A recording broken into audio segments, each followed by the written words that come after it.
a través de esta última parte de la clase para que no tengamos duda de lo que significa que todo el Antiguo Testamento habla de Jesús. Ya lo miramos en la clase pasada, los pasajes más emblemáticos sobre el mesianismo del Señor Jesucristo, y miramos dos pasajes de los varios que intentamos ver, como fue Isaías 53 y el Salmo 22, que son dos de los pasajes del Antiguo Testamento con más detalle con respecto a la vida del Señor Jesús, su muerte, su resurrección, cómo iba a morir, entre quién iba a morir, etcétera, etcétera. Y dijimos que ese Isaías 53 en las Biblias hebreas muchas veces no estuvo, lo sacaron. Porque evidentemente al analizar ese pasaje, cualquier judío que conocía el Antiguo Testamento, al analizar ese pasaje se daba cuenta que ese era un pasaje que miraba simplemente al Señor Jesús, porque hubieron tantos Mesías, tantos Cristos que aparecieron, pero ninguno cumplía con esa profecía. De tal manera que fue sacado. Hoy día aparece, pero muchos años no apareció ese pasaje, lo extrajeron, para evitar justamente que los judíos llegaran a Jesús. Bueno, lo que hacemos y hemos estado haciendo es una exploración total del Antiguo Testamento. ¿Cómo afirmamos la cristología? Respondemos a la pregunta que el mismo Señor Jesús le ha planteado a los discípulos: ¿quién decís que soy yo? Y hemos tenido la respuesta del Padre a través de el instrumento que fue Pedro para responder a esa pregunta. Tú eres el Cristo, el Hijo del Dios viviente. Y bajo esa confesión del apóstol Pedro está fundada toda la vida de fe o todo el cristianismo, ¿no? Evidentemente que hay otras interpretaciones, el catolicismo es una interpretación, eh, diría yo, deductiva, porque tienen una idea y buscan en la Biblia un pasaje que afirme eso que están diciendo, y no es inductiva, dejando que la misma Biblia hable. Evidentemente que cuando el Señor Jesús dice, después de la respuesta, pero no te lo reveló sangre ni carne, sino mi Padre que está en los cielos, tú eres el Cristo, el Hijo de los vivientes, es una revelación con respecto a Jesús, ¿no? No con respecto a Pedro. Por ahí la interpretación es que todo fue fundado en Pedro para seguir la línea apostólica ininterrumpida y de decir que Pedro fue el primer papa, ¿no? Pero es evidente al interpretar el texto bíblico a la luz de lo que Jesús dijo, es que Jesús, la afirmación que está diciendo Pedro se refiere a él. Y sobre esa afirmación se construye toda la iglesia. Bueno, persona, eventos, tipología, oficio, fiestas, tabernáculo, todos los elementos del Antiguo Testamento, fiestas inclusive, están hablando del Señor Jesús. Todas se refieren a Jesús, y hemos comparado, hecho la metáfora de que en el Antiguo Testamento vemos a Jesús como en un túnel, ¿no? No lo logramos ver con claridad hasta que sale en Malaquía, hasta que sale en Mateo, y ya podemos ver a Jesús cara a cara, ¿cierto? Pero mientras está en el Antiguo Testamento va como en un túnel y lo vamos viendo en los simbolismos, en la etimología, en los oficios, en la fiesta, en el tabernáculo, etcétera, etcétera, etcétera. Por lo tanto, reafirmemos lo que ya hemos planteado a través de los resúmenes. ¿Qué es la tipología cristológica? Para definir bien, ¿qué es un tipo? Tipo es una persona, evento o institución del Antiguo Testamento que prefigura o anticipa una realidad mayor en el Nuevo Testamento. El antitipo. No se trata de alegoría arbitraria, sino de una correspondencia divinamente ordenada que revela la unidad del plan redentor de Dios a lo largo de la historia. O sea, el tipo puede ser una persona, un evento, una institución del Antiguo Testamento que prefigura, ¿ah? Prefigura, o sea, que se antepone o anticipa una realidad mayor en el Nuevo Testamento. Por lo tanto, el fundamento apostólico, todo esto les aconteció como ejemplo y está escrito para amonestarnos a nosotros y a quienes han alcanzado los fines de los siglos. Pablo hablando a los Corintios.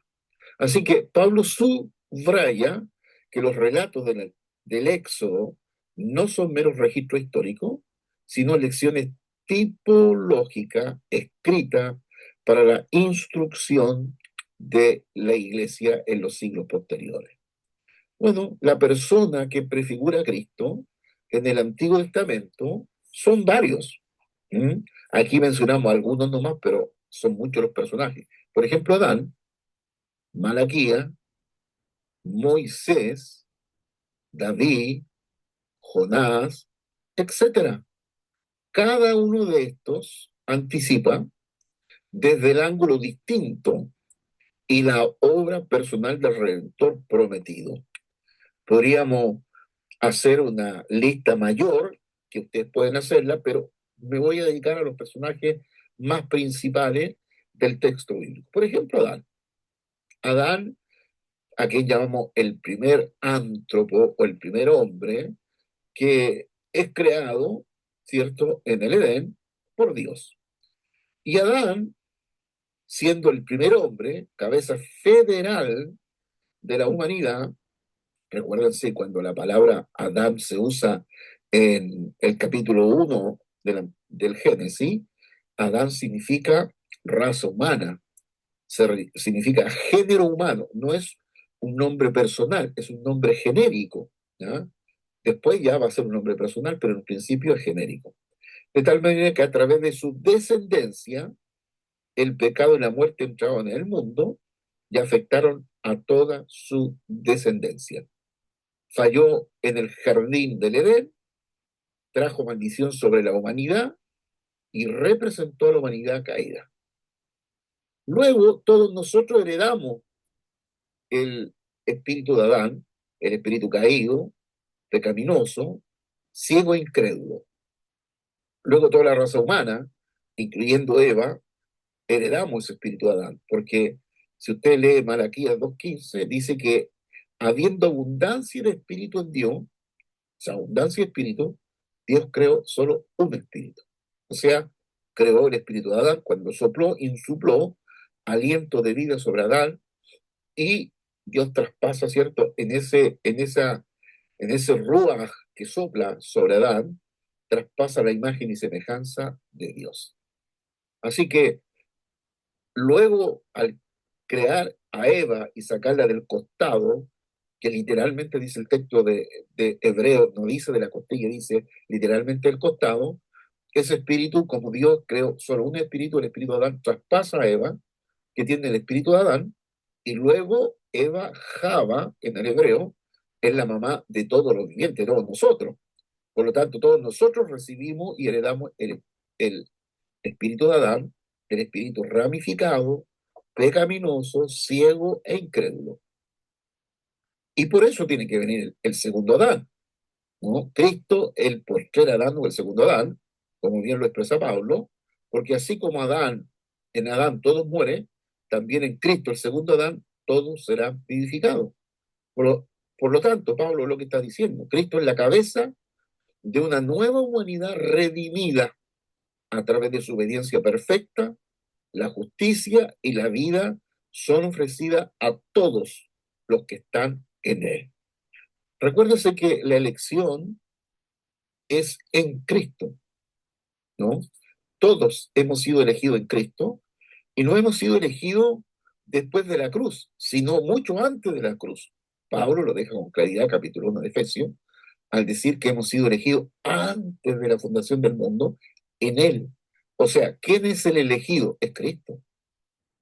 Y todos nosotros los que estamos en Cristo reconocemos el sacrificio, somos elegidos en Cristo. ¿Ah? Por lo tanto, aquí echamos abajo la posición teológica que dice que el Señor solo se eligió un grupito, como dice el calvinismo, solo un grupo de elegidos y el resto irá todo al infierno. No, el único elegido fue Jesús. Y todos los que creemos en Jesús hemos sido elegidos desde antes de la fundación del mundo. No se olvide eso. Ok, Luego Adán y Cristo, que es la antítesis redentora. Uno falló, el otro obedeció, ¿no? Por lo tanto, el Adán que falló, tentado en el jardín, se dio a la desobediencia. Su fracaso introdujo el pecado en el cosmos. O sea, después de la caída de Adán, todo el cosmos se resiente. No solo la Tierra, no solo el universo que tenemos, no solo la Vía Láctea, sino el cosmos en la totalidad se resiste, ¿no? Se siente afectado. Luego de esto, eh, tentado en el desierto y probado hasta la muerte, fue obediente en todo y su victoria restaura lo que Adán perdió. O sea, Cristo triunfó siendo tentado, siendo probado, muriendo aquí resucitado. Lo que Jesús hace es restaurar lo que Adán falló o cayó. Entonces, bajo esa circunstancia, nadie va a ser condenado por el pecado de Adán. Como porque hay gente que se defiende y dice, no, pero yo no tengo nada que ver con Adán. Bueno, no sabe que heredó el espíritu de Adán, caído, muerto e incrédulo. Pero desde el momento que Jesús muere en la cruz, restaura la falla de Adán. Por lo tanto, ya el pecado de Adán, de ninguno de nosotros, los que hemos recibido a Cristo, pagaremos por ese pecado. Hemos sido libres en la cruz del Calvario. Sin embargo, aquellos que rechazan a Cristo serán juzgados por el pecado de Adán, ¿no? Todos, absolutamente. Sin embargo, nosotros hemos sido librados de ese pecado. Por lo tanto, hoy día ese pecado que era hasta que Cristo muriera en la cruz, hoy día después de Cristo resucitado, ya no es el pecado de Adán porque está solucionado en la cruz, sino es la incredulidad. Y bien lo dice el Señor Jesús, capítulo 16, verso 9 de Juan, cuando dice, ¿cuál es el pecado? Este es el pecado que no creen en mí. Así que ese va a ser el pecado de condenación para todos aquellos que serán condenados, es porque no han creído en Cristo, han rechazado a Cristo. Quien rechaza a Cristo, rechaza al Espíritu Santo. Y ustedes saben que el único pecado que no se perdonará es el rechazo al Espíritu Santo, o la blasfemia, como Dios lo usa el Evangelio. Así que el Adán, el alma viviente, fue hecho el primer Adán, alma viviente, una existencia natural y mortal, y Cristo, ¿quién es? El postrer Adán, espíritu vivificante. Y es el nuevo orden de la existencia resucitada. Por eso, mientras estábamos en Adán, y aquí está la analogía o la metáfora del bautismo, cuando Jesús fue bautizado y llegó al Jordán por ser bautizado por Juan, hasta ahí era descendiente de David, ¿no? Descendiente de David. Cuando Jesús es bautizado, baja las aguas como descendiente de David y luego sube como hijo de Dios, ¿no? Totalmente desganchándose de esa descendencia caída de Adán. Cuando nosotros nos bautizamos, y por eso la importancia del bautismo, es que entramos como hijos de Adán, descendientes de Adán. Cuando bajamos al agua, somos descendientes de Adán, pero cuando subimos del agua, somos hijos de Dios. Ahí está el meollo del bautismo. Por eso Jesús, ¿qué le dijo a Juan? Cuando Juan dijo, debería ser yo bautizado por ti y no tú por mí. Entonces Jesús le dijo, es necesario que cumplamos toda justicia. Evidentemente porque la obra de Cristo en la cruz, ¿qué hace con todos nosotros? Nos imputa la justicia. A todos nosotros los injustos, la obra de Cristo en la cruz nos declara justos. Y bien Pablo lo dice en Romanos 5:1, que tenemos, que somos justificados por la fe para con Dios. Justificado, ¿qué significa? Declarado justo, sin pecado, irreprensible. De esa manera somos mirados por el Padre a través de su Hijo, que tiene los méritos y que tiene la justicia, ¿cierto? Porque pagó la justicia. Somos todos nosotros mirados como justos y por eso que no seremos condenados al infierno.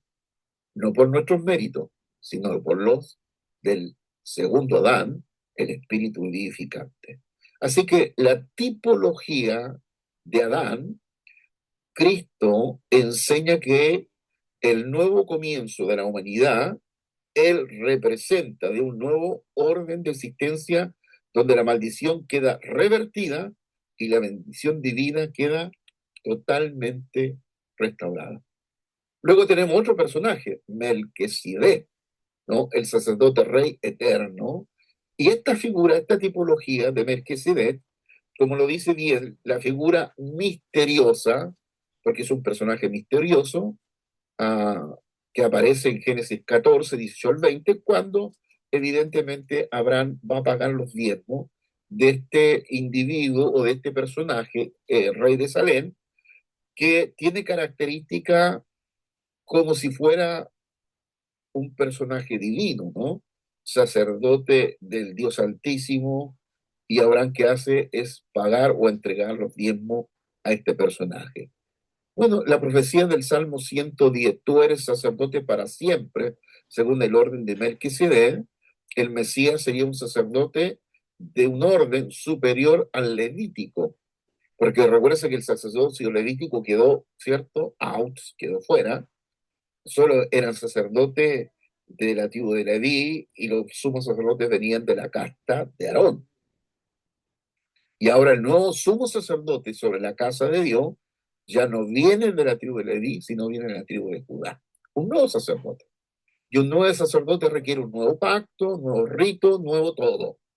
Por lo tanto, el Salmo 110 es lo que nos está diciendo. El cumplimiento en hebreo, la epístola de Hebreo, que muchas veces los creyentes ignoran, pero la epístola de Hebreo capítulo 5 al 7 argumenta que Jesús es el sacerdote según el orden de Melquisedec, no según el de Aarón. Sin genealogía registrada, su sacerdocio es eterno. O sea, no hay una genealogía que eran los hijos de Melquisedec, de donde descendió, etcétera. No existe la genealogía. Y evidentemente de que cuando pensamos en el Cristo, en el lobo preexistente con Dios, no hay genealogía, pues.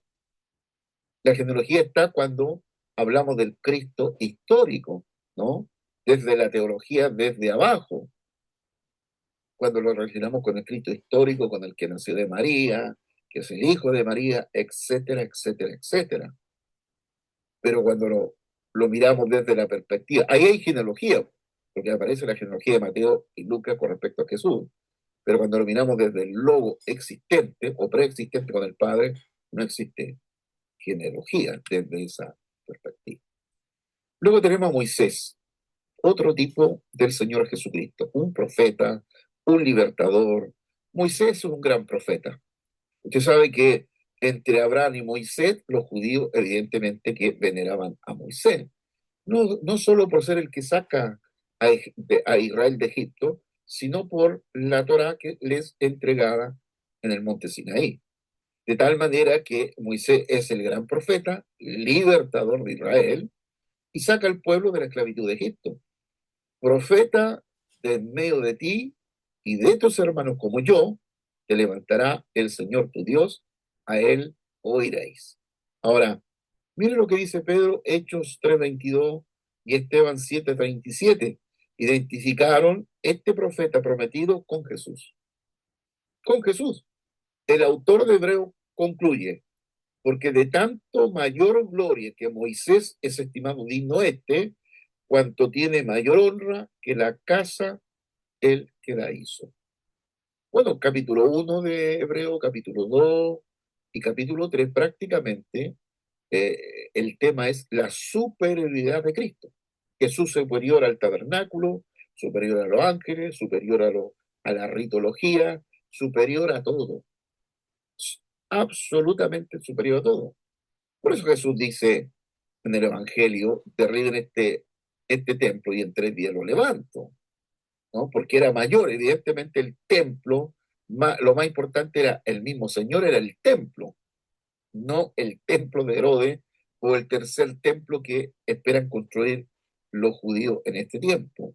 Así que en este Cristo versus Moisés, liberó de esclavitud física, Cristo libera de esclavitud espiritual. Luego me dio el pacto antiguo. ¿Quién? Moisés. 1:17 de Juan. La ley fue mediada por Moisés, por Moisés, Cristo media el nuevo pacto. Fíjese ese verso 17. La ley fue dada por medio de Moisés, dada, la gracia y la verdad vinieron. Fíjese la diferencia. La ley fue dada y la gracia y la verdad vinieron por medio de Cristo. Por eso la gracia y la verdad es superior a la ley, pues, superior a la ley de Moisés. Es un hecho.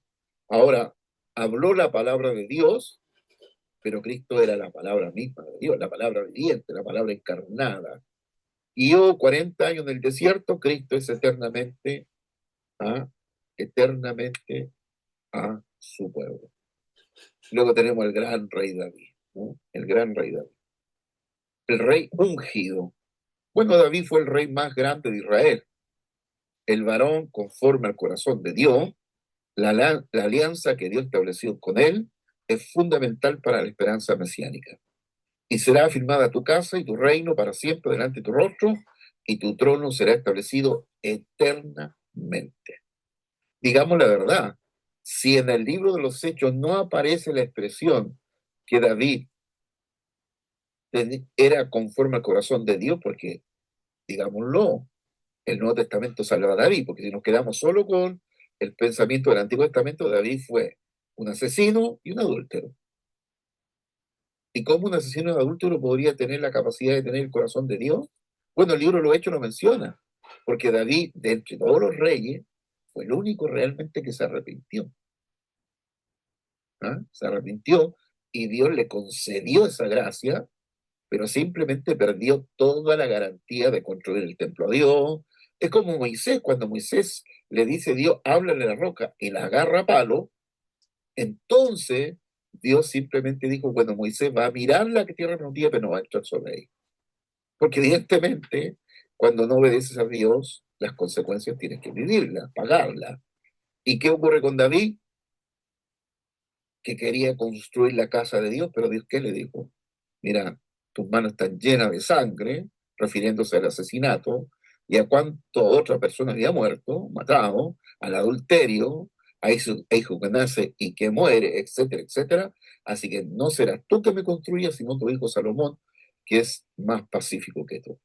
Así que ningún descendiente humano ordinario de David podría cumplir esta promesa de manera absoluta, pues todos mueren.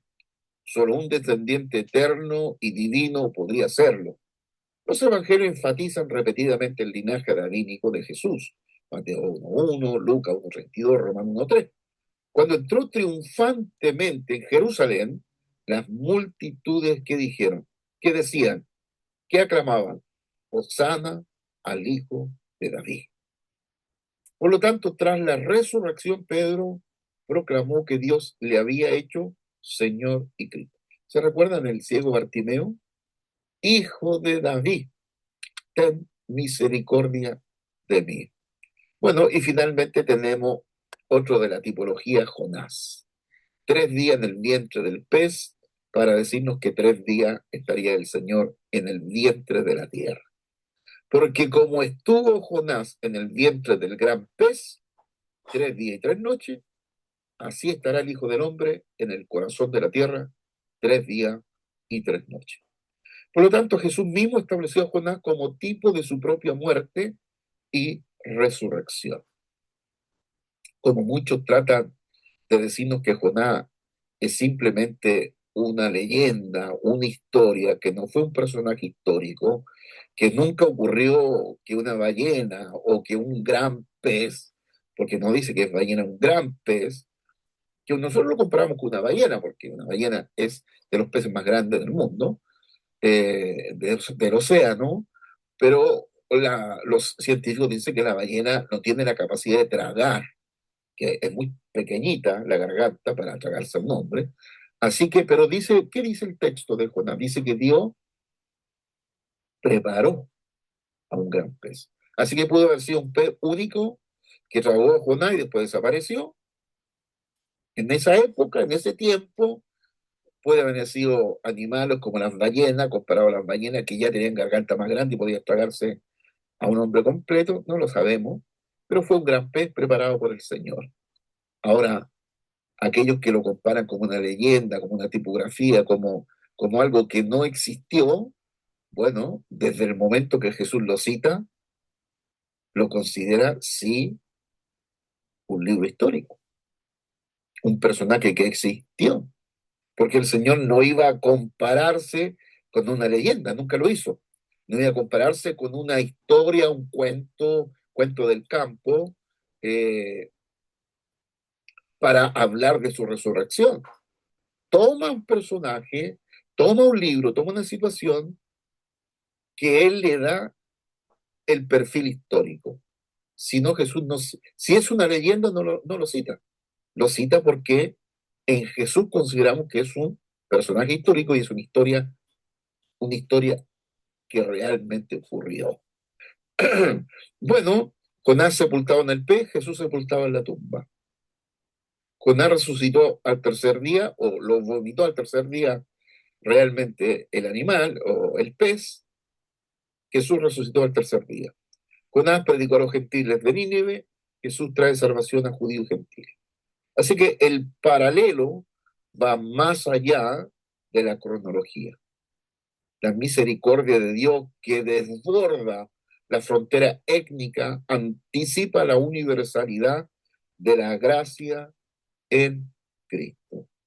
Ahora, eventos que prefiguran a Cristo, como por ejemplo, en el Antiguo Testamento se registra una serie de eventos históricos que van más allá de su significado inmediato, que son establecidos, son eslabones en la cadena y la revelación redentora del sacrificio de Isaac, la Pascua, la, la serpiente de bronce y el maná del cielo. Isaac, el Génesis capítulo 22 nos da, nos cuenta la historia de lo que aconteció con Isaac, hijo de Abraham, hijo único de Abraham. Y ya todos conocemos la historia de este capítulo, de este gran capítulo 22. Bueno, hay un mandato divino de parte de Dios a Abraham a que lleve a su hijo al monte Moriah y lo sacrifique para él. Bueno, Abraham, ¿qué hace? Reúne todos los elementos, no nos muestra de que Abraham cuestionó la idea. No olvidemos que Abraham venía de un contexto de sacrificio de personas. Abraham era un pagano. Antes de ser hebrí, venía de Ur de los Caldeos, de Ur, ¿cierto? En donde pareciera que la adoración a las divinidades, entre comillas, y divinidades con minúsculas, parece que era normal el sacrificio de individuos, de personas. Por lo tanto, Abraham como que no cuestionó mucho. Bueno, y el gran capítulo de la fe del 11 de Hebreo nos dice que Abraham tenía en el corazón de que Dios lo podía resucitar. O sea, lo hizo con toda la fe. Bueno, cuando llegó al monte y se iba a preparar, todos conocemos la historia, el ángel aparece, le impide sacrificar, y bueno, Abraham pilla, ¿cierto?, un corderito ahí amarrado para el sacrificio, porque el sacrificio se hizo de todas maneras. Entonces, Dios proveyó ese monte, el monte Jireh, ¿cierto? Dios proveerá. Entonces, Dios proveyó de un carnero en un lugar de Isaac, en lugar de Isaac. Pero en diferencia de Isaac, no hubo sustituto para Jesús. Él mismo fue el Cordero de Dios. O sea, el corderito, tanto Isaac como el cordero, están tipificando, ¿cierto?, al Señor al morir, porque nadie sustituyó al Señor, Él nos sustituyó a todos nosotros. Así que el monte Moriah se identifica con el área donde se construirá el templo de Jerusalén y donde Cristo sería crucificado. ¿Ah? Y ahí mismo, recuérdense que en el monte Moriah está construida la mezquita de Omán, musulmana, y pareciera que hay un espacio donde el templo de Jerusalén sería construido a la par. Parece que el espacio está para construir el templo de Jerusalén, tal las dimensiones, no hay necesidad de derribar o de quitar la mezquita de Omar, pareciera que las dimensiones están para poner el templo. Y esto justamente nos habla de una tipología, un evento como el sacrificio. Luego tenemos la Pascua, una fiesta de las más importantes con Pentecostés que el pueblo judío hace. Bueno, ligerito vamos a estar en la fiesta de Pentecostés, acabamos de pasar la Pascua, después vienen 50 días, viene Pentecostés. El capítulo 12 de Éxodo, que es el evento fundacional, porque Dios ordena a cada familia israelita sacrificar un cordero sin defecto y aplicar su sangre en los postes y el dintel de sus puertas. Cuando el ángel de la muerte viene y pasa por cada una de las casas, solo se detenía si pillaba una casa marcada con sangre, ¿cierto?, de cordero en los dinteles de la casa. Como no ocurrió esto en las casas egipcias, entonces murieron prácticamente todos los primogénitos de Egipto. Ahora, significativamente, Jesús fue crucificado durante la fiesta de la Pascua, aproximadamente a la misma hora en que los corderos eran sacrificados en el templo. Así que Jesús le da cumplimiento a esta fiesta de la Pascua, y Pablo lo dice en 1 Corintios 5:7. Nuestra Pascua, ¿quién es? Es Cristo, que ya fue crucificado. Pedro lo va a decir también, a redención con la sangre preciosa de Cristo, como de un cordero sin mancha.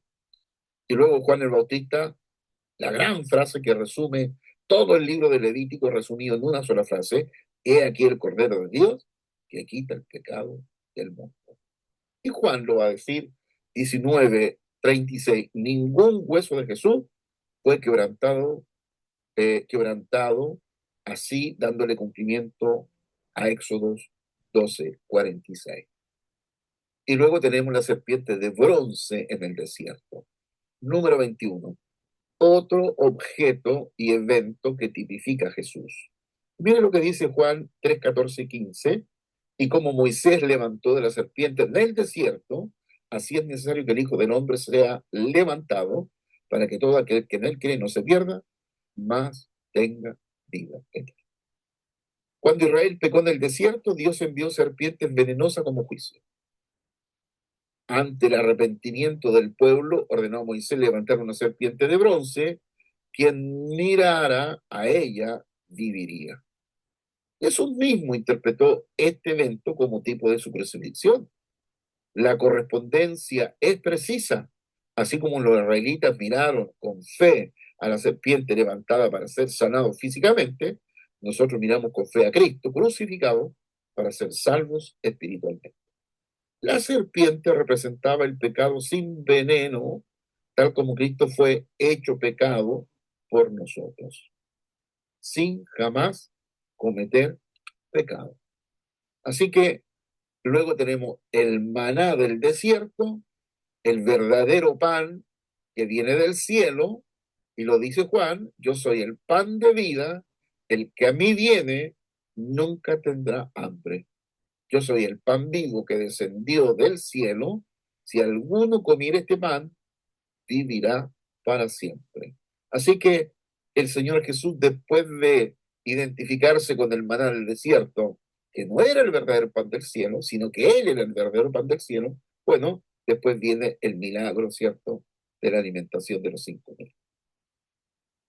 Algunas instituciones que prefiguran a Jesús, como por ejemplo el sistema sacrificial, el tabernáculo y el día de la expiación, constituyen el entramado institucional del Antiguo Testamento, que luego va a decir el autor de Hebreo que son sombra de los bienes venideros cuya realidad es Cristo.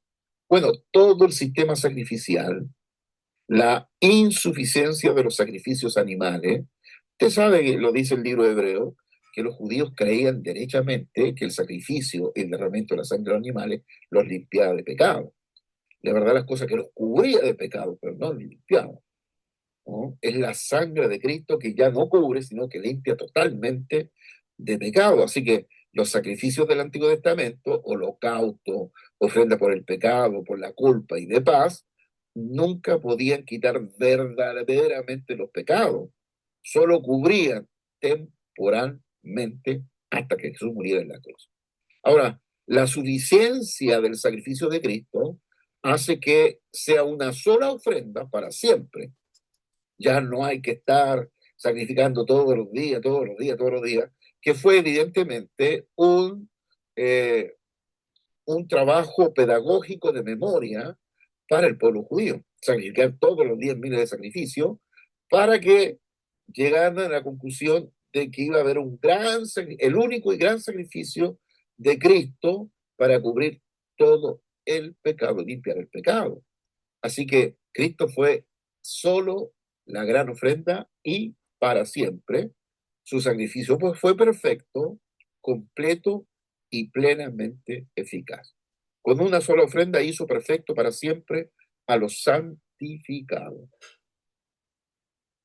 Y efapaz de una vez y para siempre. Efapaz es una palabra griega, ¿cierto? Que significa sustitución completa. ¿Ah? Por lo tanto, subraya la singularidad y la suficiencia total del sacrificio de Cristo, en contraste con la repetición perpetua del sistema levítico. O sea, Jesús cumplió la totalidad. El sacrificio de Cristo fue una vez para siempre y cumple con la totalidad de lo que Dios exigía, cumpliendo la justicia, haciendo el pago y la limpieza del pecado. Bajo esta circunstancia, de que el sacrificio de Cristo fue completo, total, y las palabras de Jesús en la cruz, consumado es, o sea, todo está hecho, todo está terminado, conforme a la palabra del Antiguo Testamento. Entonces, ¿por qué hoy día hay sistemas teológicos que piensan que la salvación se pierde?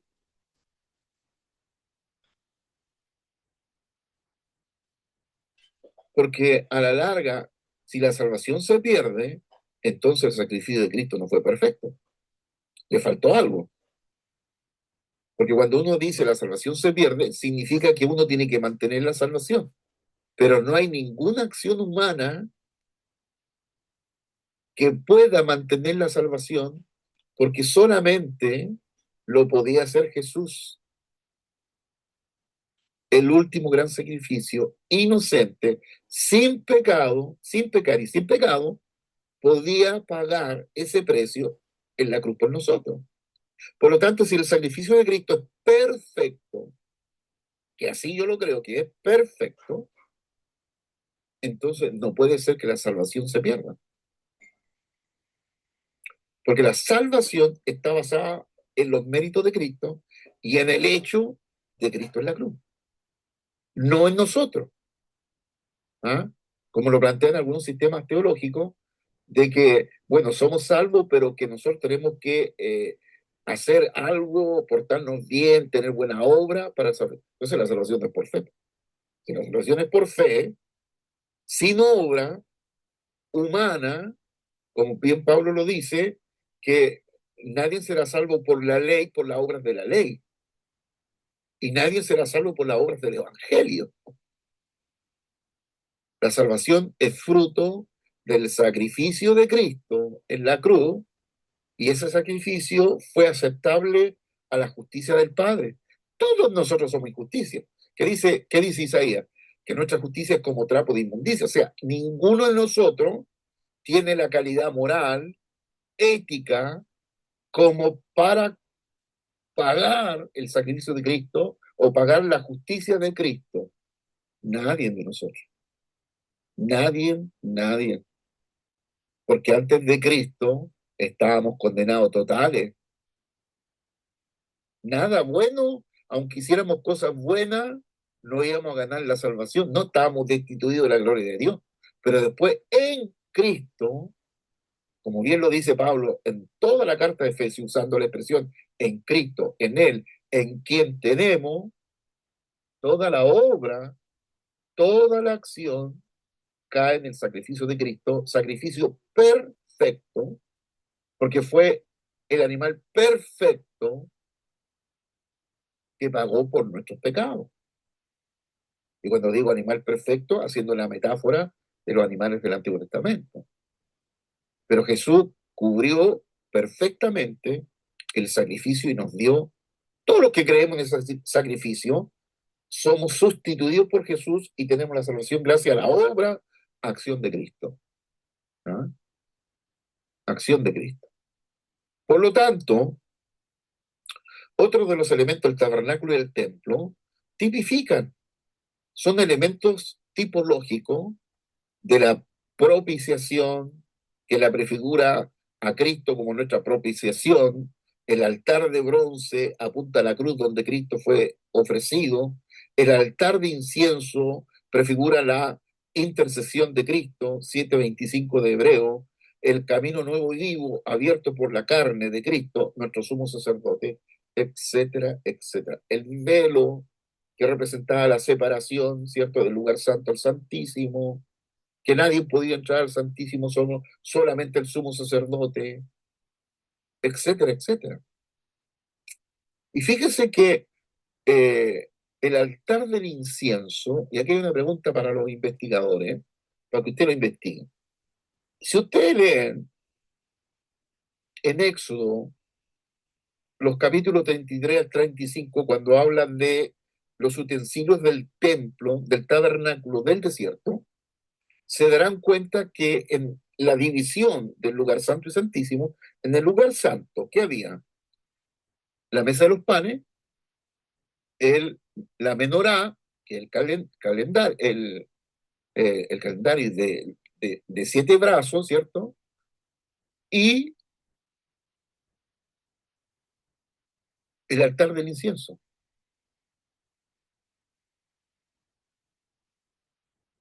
Y luego venía el velo y estaba en el lugar santísimo el arca y estaban los 3 elementos, ¿cierto? La vara de Aarón, el maná y las tablas de la ley. O sea, el altar del incienso estaba en el lugar santo. Pero cuando usted lee Hebreos 7:25, ahora el altar del incienso está en el lugar santísimo.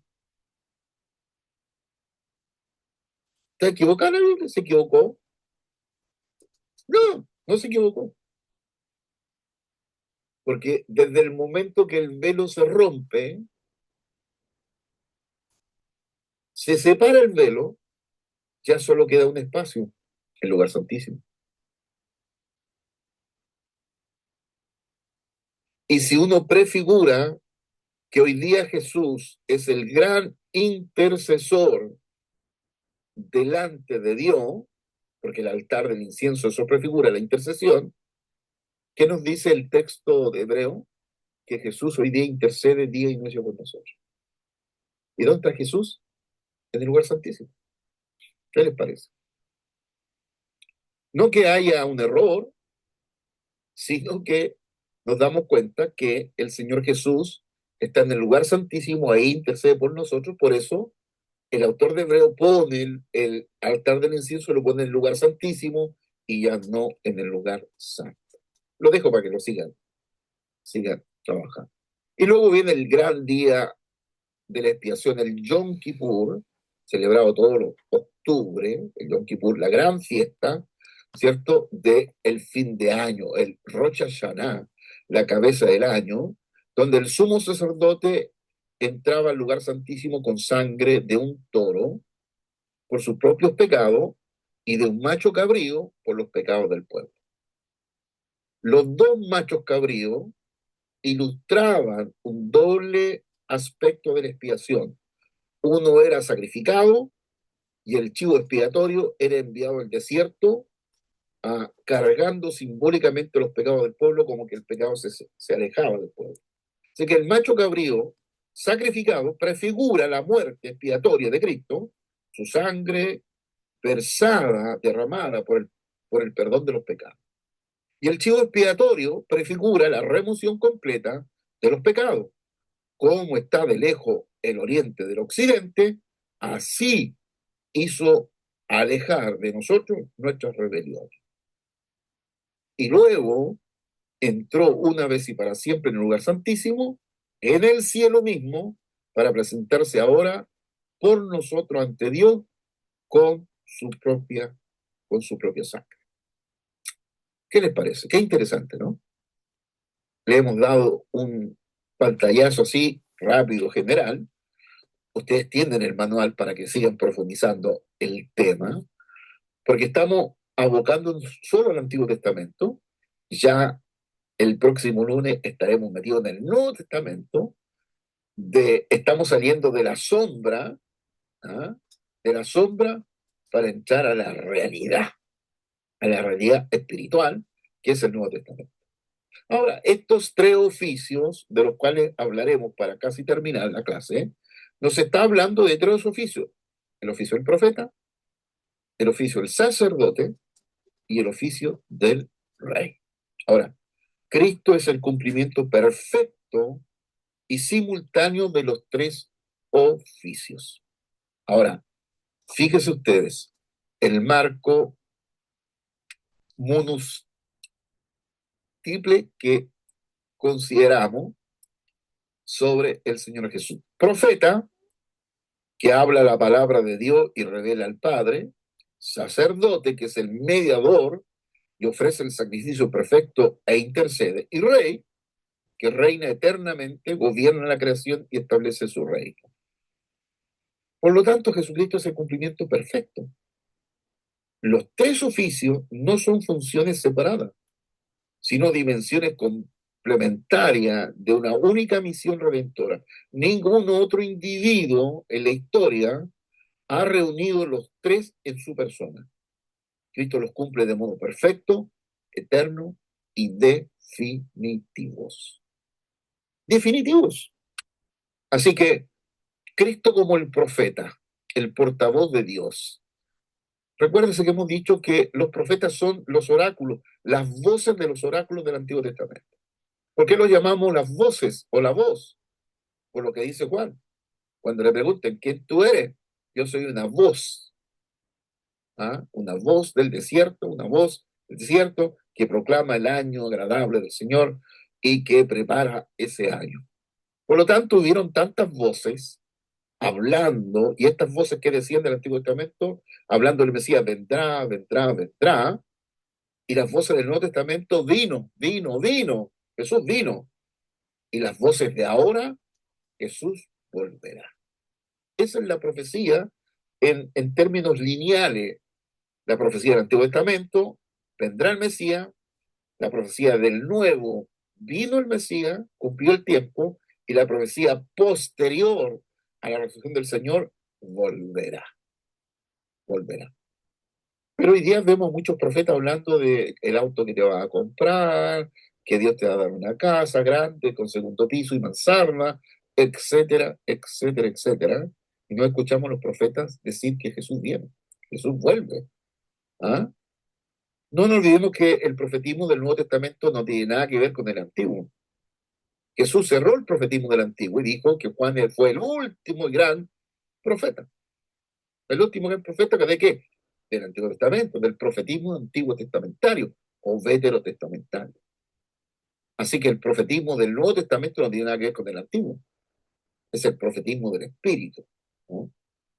Pero que tenía tres características el profetismo, según capítulo 14 de 1 Corintios, que la profecía edifica, exhorta y consuela.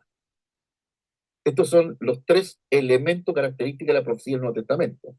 Exhorta, de la palabra exhortar viene la palabra paracleto, ¿no? De ahí viene la palabra exhortar es paracleto, de donde viene la palabra, ¿cierto?, consolar. Y edificar. Si un profeta no consuela, no exhorta, ¿exhorta qué?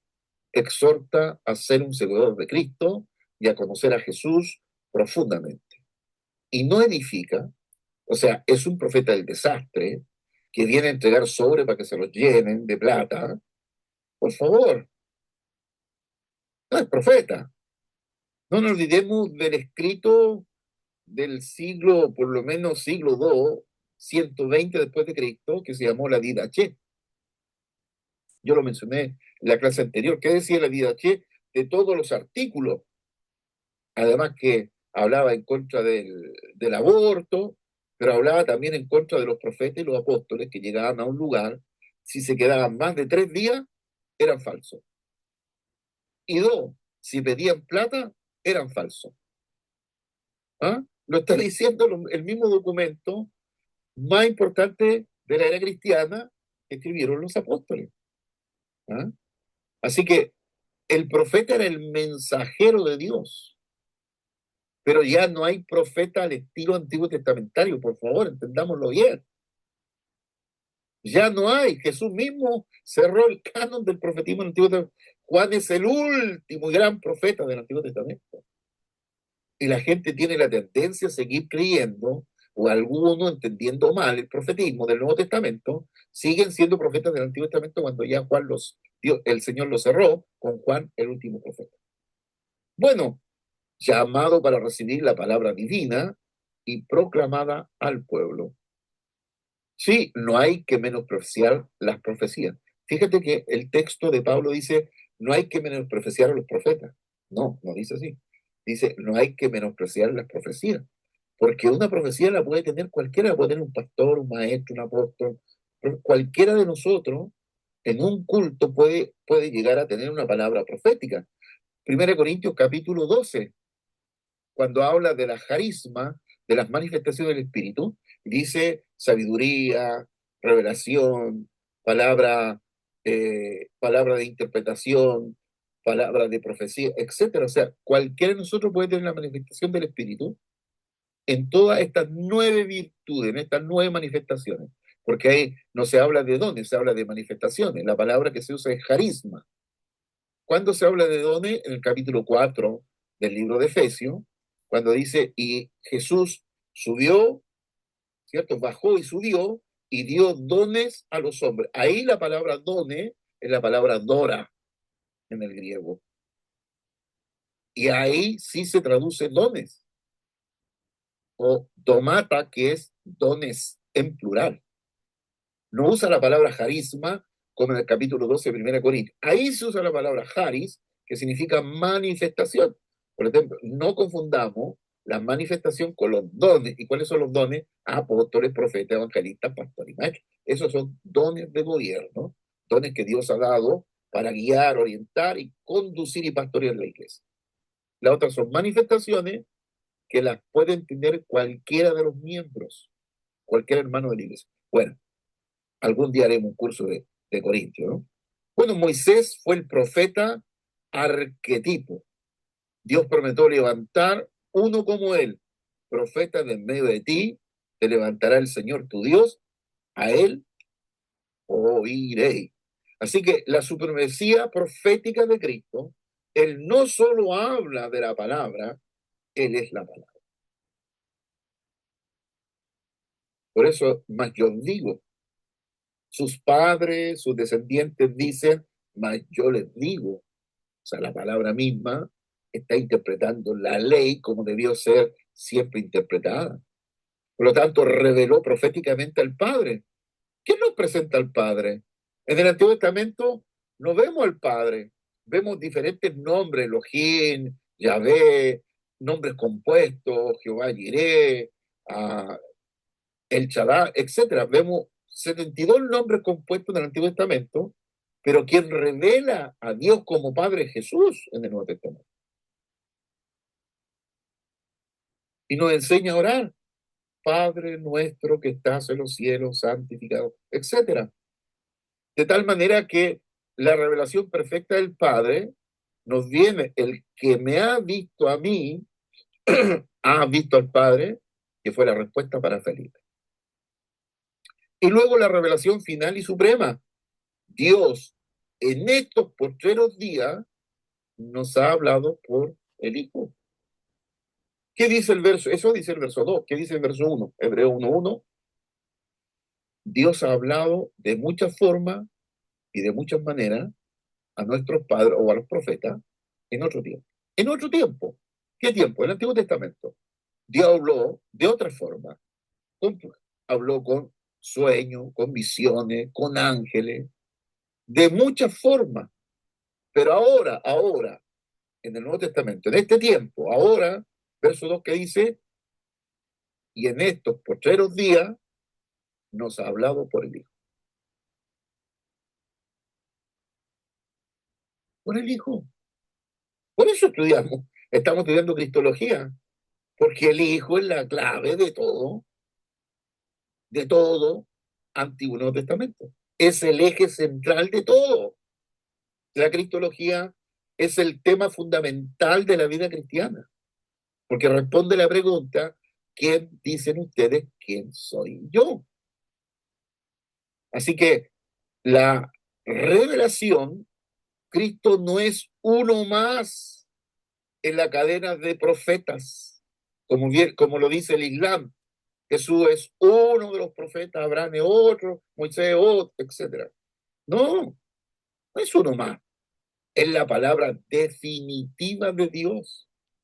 Por eso fíjese en los dones del capítulo 4, apóstoles, profetas, evangelistas, pastores y maestros. ¿Para qué da Dios? ¿Para qué dio Jesús estos dones a la iglesia? Para que lleguemos a la madurez, hasta que lleguemos a la unidad del espíritu, a la unidad, a la madurez, que nos sigamos siendo niños y fundamentalmente para que lleguemos al pleno conocimiento del Hijo de Dios. ¿Para qué están los dones de apóstoles, profetas, evangelistas, pastor y maestro? Para ayudar a la iglesia, para ayudar a la comunidad a que tengan un conocimiento pleno de Jesucristo, no para que andemos profetizando cualquier tontera. Cuidado.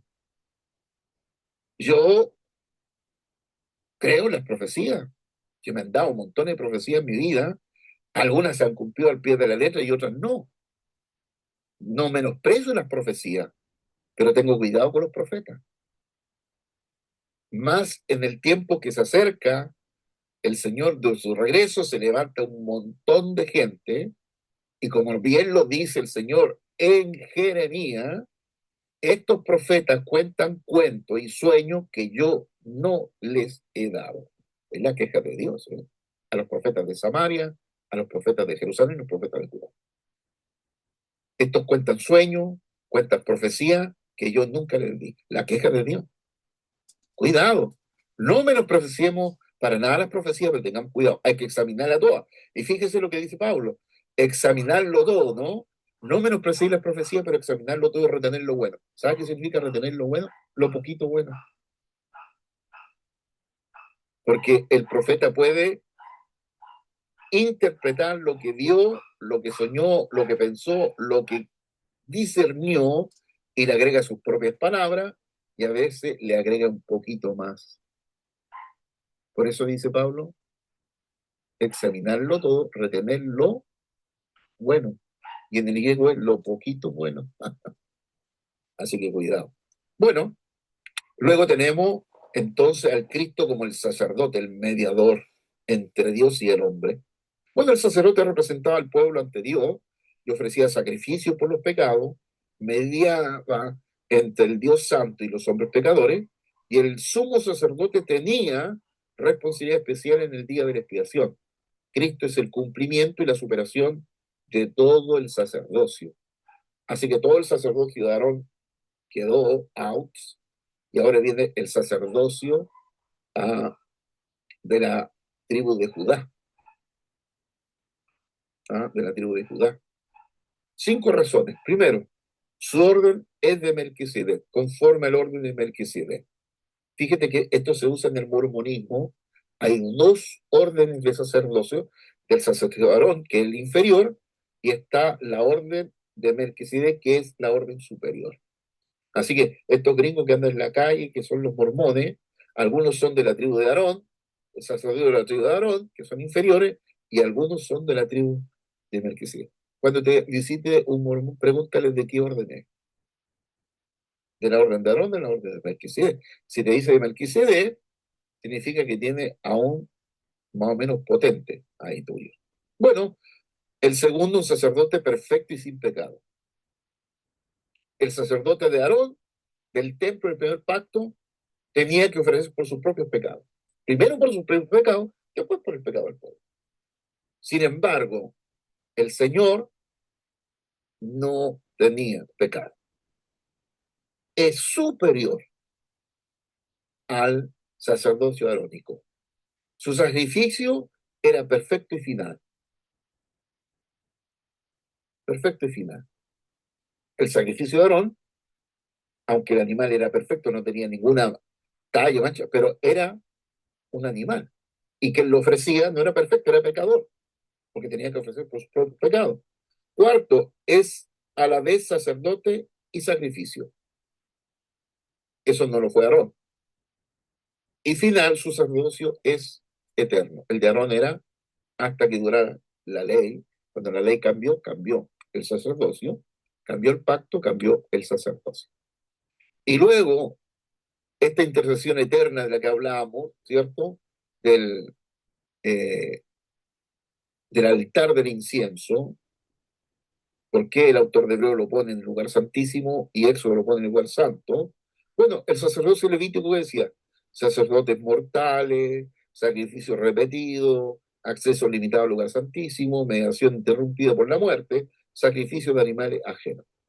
El sacerdocio de Cristo, sacerdocio eterno, vive para siempre, un único sacrificio y una vida para siempre, entró en el cielo mismo ante el Padre, intercede interrumpidamente y perpetuamente por todos nosotros y se ofreció a sí mismo como víctima perfecta. Por lo cual puede también salvar perpetuamente a todos los que por él se acercan a Dios. Y finalmente rey, el oficio de rey, el gobernante soberano. Bueno, dicen que en la cruz se cumplieron, en la vida y muerte del Señor Jesús y la resurrección, se cumplió el oficio de profeta, del anunciamiento, del, del sacerdocio, y cuando venga el Señor se cumplirá el tercer oficio de rey. Por lo tanto, Dios estableció la monarquía de Israel, siendo él mismo el verdadero rey. El monarca humano gobernaba como representante divino, David fue el rey modelo y el pacto davídico prometió un trono eterno. Los salmos reales, los salmos mesiánicos, están hablando de este rey que viene a reinar y que ahora sí que va a reinar, ¿no? Sí que va a reinar. Así que la realeza de Cristo anunciada y proclamada, el anuncio angélico, ¿cierto? Gabriela María, el Señor Dios le dará el trono de David, etcétera. Los magos de Oriente, que no vinieron cuando nació Jesús, vinieron a los 2 años después, la entrada triunfal del Señor a Jerusalén, la inscripción en la cruz, rey de los judíos, y la exaltación final, reyes y señor de señores, como bien lo dice el Apocalipsis 19:16. Las tres dimensiones del reinado de Cristo: reino de poder, toda potestad me es dada en el cielo y en la tierra, y en su nombre se doblará toda rodilla y toda lengua confesará. O sea, lo hagas voluntario o lo haga obligado, tendrás que confesar con tu boca al Señor, que es el Señor. Así que reino de poder, reino de gracia, Cristo reina en los corazones de los creyentes a través del Espíritu Santo. El reino de Dios no es comida ni bebida, y reino de gloria. Cristo regresará en gloria para juzgar y establecer su reino. Cuando el Hijo del Hombre venga en su gloria, entonces se sentará en su trono de gloria. El reino que no es de este mundo. Y esto lo dejó tan claro Jesús al Mesías, perdona, a Pilato, mi reino no es de este mundo, ¿no? Si mi reino fuera de este mundo, mis servidores o seguidores pelearían para que yo no fuera entregado a los judíos, pero mi reino no es de aquí. No lo olvidemos, hermano. El reino del Señor no es de aquí. Aunque hay una teología que dice que Dios va a limpiar toda la tierra esta y luego nos va a poner a nosotros para vivir. Bueno, eso lo dicen los testigos de Jehová, lo dicen los adventistas, lo dicen varias gente. Pero Jesús dejó claro, mi reino no es de este mundo. ¿Ah? No es de este mundo. Así que la respuesta de Jesús a Pilato revela la naturaleza radical de su realeza. No es un reino que se impone por la fuerza militar como está ocurriendo hoy día en Oriente, sino uno que se establece mediante la verdad, la gracia y el Espíritu. Es un reino que comienza interiormente en la conversión del corazón, pero que un día se manifestará exteriormente en toda su gloria cósmica cuando Cristo regrese como juez y rey de la nueva creación o la nueva Jerusalén. Así que, ¿cuál es la unidad orgánica de la revelación? El hilo escarlata de la redención. La tipología cristológica revela que existe una unidad orgánica en toda la escritura, desde el Génesis 3:15 hasta Malaquía, desde las personas e instituciones, desde los eventos o oficios sagrados, un hilo de redención conectado con ambos testamentos. O sea, lo que hemos visto, las profecías de los salmos, de Isaías 53, Salmo 22, Salmo 110, etcétera, la institución del templo, los sacrificios, el sacerdocio, los eventos, con la tipología, Isaac, David, Moisés, Adán. O sea, hemos visto una conexión de elementos que nos están hablando de Jesús. Lo que Jesús dijo, 24-27 de Lucas, la ley de Moisés, los profetas y los salmos hablan de mí. Y aquí lo estamos viendo en esta mirada del Antiguo Testamento, cómo las profecías, cómo las instituciones, cómo las fiestas, cómo los personajes, cómo los individuos, cómo los eventos están hablando de Jesús. Bueno, estas tres líneas convergen. La profecía directa, predicciones cumplidas con asombro, con asombrosa precisión. La tipología, personas, eventos, instituciones. Los oficios, profetas, sacerdotes y rey. Todo converge en Jesucristo de Nazaret, el Mesías prometido, la palabra definitiva de Dios. Sí, aquí dejo algunas citas bíblicas sobre tipología, Romanos, Corintios, Juan, Hebreo. Bueno, aprenderse estos textos. Las citas bíblicas claves de los tres oficios, Deuteronomio en hebreo, en Lucas. La fidelidad de Dios en sus promesas, porque todas las promesas de Dios son en Él y sí, y en Él amén, por medio de nosotros para la gloria de Dios. Así que, querido, este estudio de tipología y los oficios mesiánicos nos conducen a una profunda apreciación de la fidelidad de Dios.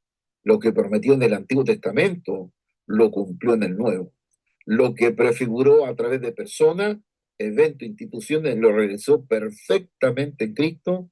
Cada sí provisional del Antiguo Testamento haya su amén definitivo en Jesús de Nazaret. Así que nuestra conclusión, el Señor Jesús cumple todo el Antiguo Testamento. Por eso, en la gran expresión telestai, consumado es, significa he cumplido todo, ¿qué? Todo el Antiguo Testamento. En esta expresión, he cumplido todo telestai, cumplí los tipos, cumplí los eventos, cumplí las instituciones, cumplí los personajes, cumplí todo. Las personas tipológicas, los eventos, el triple oficio, sacerdote, profeta, rey, las instituciones, redentora, tabernáculo, sacerdocio, etc. Así que Mirando hacia la próxima clase, lo que hemos aprendido sobre el Antiguo Testamento es una colección de historias antiguas, sino una preparación divina y progresiva para la venida del Señor. La tipología, los profetas, los oficios, forman una evidencia convergente de que Jesús es verdaderamente el Mesías prometido.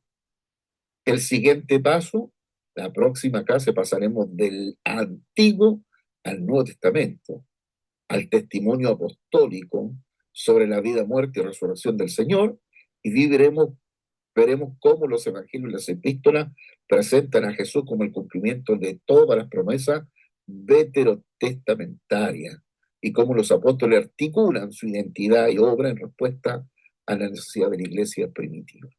Así que preguntas para la reflexión y discusión, o preguntas de tarea, si ustedes quieren trabajar las tareas, así como lo están haciendo varios líderes y pastores.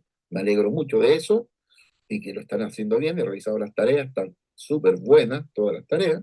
Así que para que ustedes sigan la lectura cristológica del Antiguo Testamento, la profecía más conveniente, la tipología, etcétera, etcétera, etcétera. Lecturas recomendadas, si alguien quiere profundizar. Yo puse eh, la teología sistemática de Grom, para que ustedes sigan eh, profundizando a aquellos que les interesa un poquito más el tema. Bueno, en Cristo todas las promesas de Dios son sí y amén. Así que este estudio nos conduzca a una mayor admiración por la sabiduría y la fidelidad de Dios y a una fe más profunda en Jesucristo, el Mesías prometido, el cumplimiento de toda la esperanza de Israel y la esperanza del mundo entero. Queridos hermanos, Dios les bendiga. Esta ha sido la clase de hoy y nos preparamos para la próxima clase sobre Cristología en el Nuevo Testamento. Bendición a todos.